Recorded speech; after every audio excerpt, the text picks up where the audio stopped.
ہر ولی اپنی قبر میں زندہ ہوتا ہے لیکن اس کا تعلق عالم برزخ سے ہے، دنیا کے اعتبار سے سب مردہ ہیں۔ ہم ولیوں کو زندہ سمجھتے ہیں لیکن مانگنے کے قائل نہیں۔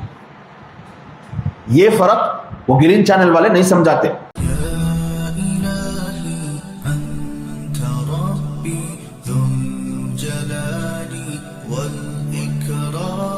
اللہ کی برزخی حیات سے زندہ، اس سے کلام نہیں۔ ہر ولی اپنی قبر میں زندہ ہوتا ہے لیکن اس کا تعلق عالم برزخ سے ہے، دنیا کے اعتبار سے سب مردہ ہیں۔ دنیا کے اعتبار سے سب مردہ ہیں سوائے انبیاء کے۔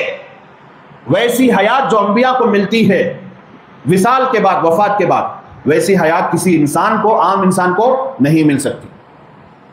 سب زندہ ہیں اوپر سے لے کر نیچے تک، لیکن نبیوں کو جو حیات برزخی ملتی ہے اس میں، اور ایک عام انسان کو جو حیات برزخی ملتی ہے اس میں لاٹ آف ڈفرنس، زمین و آسمان کا فرق۔ حضور پاک صلی اللہ تعالی علیہ وسلم کو جو حیات ملی ہے قبر میں، وہ حیات کسی اور کو نہیں ملی، وہ حیات کسی اور کو نہیں ملی، اور جو ملی بھی ہے اس کا تعلق اس عالم سے ہے، اس عالم سے نہیں ہے۔ تو اس عالم میں کہا جائے گا کہ وہ حضرت گزر چکے ہیں، وہ حضرت کیا ہو چکے ہیں؟ گزر چکے ہیں۔ ان کی زندگی میں جیسے ان سے کچھ مانگا جا سکتا تھا اور وہ دیتے بھی تھے، ان کی حیات میں جیسے ان سے کچھ مانگا جا سکتا تھا اور وہ دیتے بھی تھے، اب موت کے بعد ان سے مانگنا وہ جائز نہیں ہے۔ ارے بات سمجھ میں آ رہی؟ تو وہ حیات کا مسئلہ نہیں ہے، مانگنا کیسا ہے۔ ہم ولیوں کو زندہ سمجھتے ہیں لیکن مانگنے کے قائل نہیں۔ یہ فرق وہ گرین چینل والے نہیں سمجھاتے۔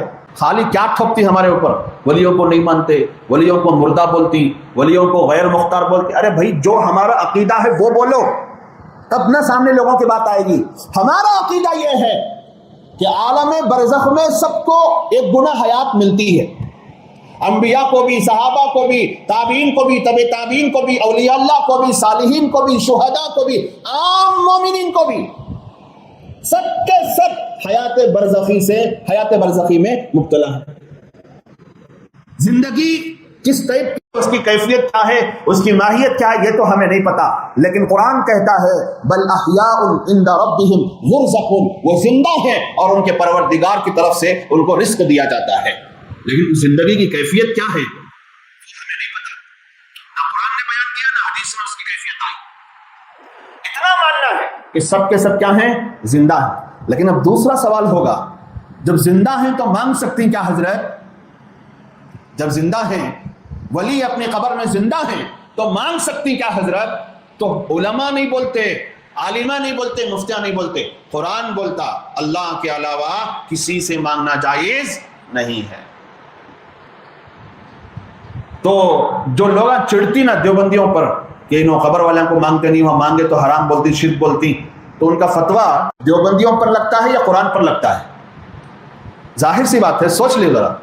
ارے بھائی ہم تو صرف قرآن کی بات نقل کر رہے ہیں، حدیث کی بات نقل کر رہے ہیں، اور جو تم فتویٰ لگا رہے ہو ہمارے اوپر نہیں لگ رہا، ہم جہاں سے نقل کر رہے ہیں وہاں لگے گا۔ نہیں سمجھ میں آ رہی؟ نافہم لوگ، ناواقف لوگ یہی کام کر رہے ہیں، قرآن اور حدیث کی بات نقل کرنے والے علماء کو گالیاں دینا، گویا کہ اللہ کے قرآن کو گالی دینا اور حدیث کو گالی دینا۔ اتنی موٹی بات آج کل کے فالوورز کو نہیں سمجھ میں آ رہی، سوچتا بھی نہیں کہ یہ حضرت بول رہی، تو اگر انہوں بول رہے تو کہاں سے بول رہے؟ باپ کی بات تو نقل نہیں کر رہے، ہم اماں کی بات تو نقل نہیں کر رہے، کسی پڑوسی کی بات نہیں نقل کر رہے، کہیں نہ کہیں سے تو بول رہے ہوں گے۔ اس کو قرآن کہتے ہیں، اس کو حدیث کہتے ہیں، اس کو فقہ کہتے ہیں۔